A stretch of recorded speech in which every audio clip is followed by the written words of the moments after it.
Hey, welcome. If you're one of those people who's always looking up at the sky and dreaming of what it's like to fly, then you are in the right place. Today, we're going to map out your personal journey to the skies, breaking down exactly what it takes to earn that first big milestone, your P1 paragliding rating. So let's get into it. So what exactly is a P1 rating?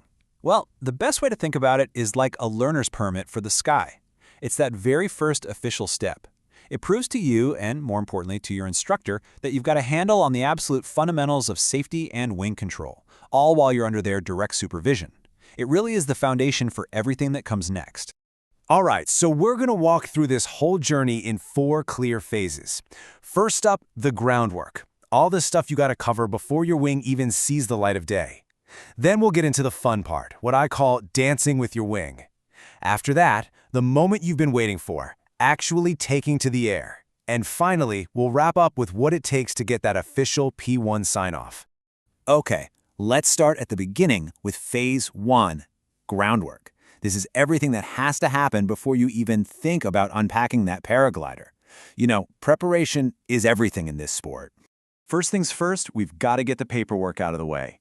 You're going to need to become a USHPA student member. You'll sign the necessary waivers, and you'll start your flight logbook. Think of this logbook as your pilot's diary. It starts on day 1. But most importantly, you need to have a really frank conversation with your instructor about the risks involved and all the safety rules. It's all about starting this journey with your eyes wide open.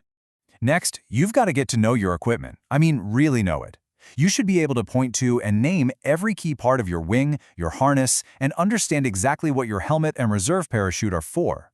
This isn't just about passing a test. It's about building a deep, fundamental understanding of the tools that are literally going to keep you safe up there. And that brings us to Phase 2, which, honestly, is where the real connection begins. We call it dancing with your wing. This is where you develop a genuine feel for the glider. It's called ground handling or kiting, and trust me, this is where the magic really starts to happen. Okay, now I want you to really let this sink in. It's more important than your first flight, it's more important than landing. Mastering control of your wing while your feet are firmly on the ground is the single most critical skill you will learn as a new pilot. Why? Because every little correction you make on the ground, stopping the wing from surging ahead, slowing it down, that's the exact same muscle memory you're going to use in the air to handle turbulence. It is your safety foundation, period. So how do you master it? You break it down. Kiting is basically a dance in 4 steps. You start with a clean layout and a pre-flight check of your lines. Then comes the inflation, bringing that wing right up over your head. The real skill, though, is in step 3, centering. That's where you're physically moving your body to keep the wing perfectly balanced above you. And finally, you have to know how to safely and quickly collapse or kill the wing whenever you need to. Now, a huge part of this dance, especially when you're getting ready to launch, is your posture. Your instructor is going to talk about the torpedo position.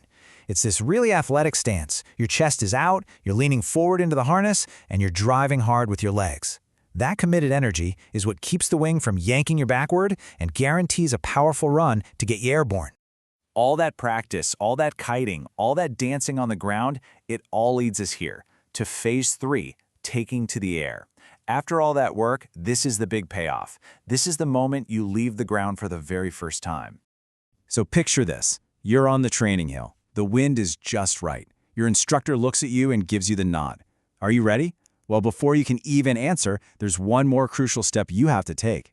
And this is it. This is your final gate check.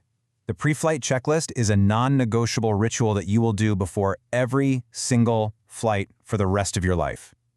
From your helmet buckle to your carabiners to your own mental state, you systematically confirm that everything is perfect for a safe flight. It is literally a lifesaver.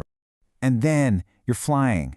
Man, those first short flights are just pure magic. And they're all about nailing the fundamentals, getting a smooth launch, feeling the wing bite into the air, making these gentle little turns, lining up for your landing, and timing that final flare to bring you down for a perfect on-your-feet landing.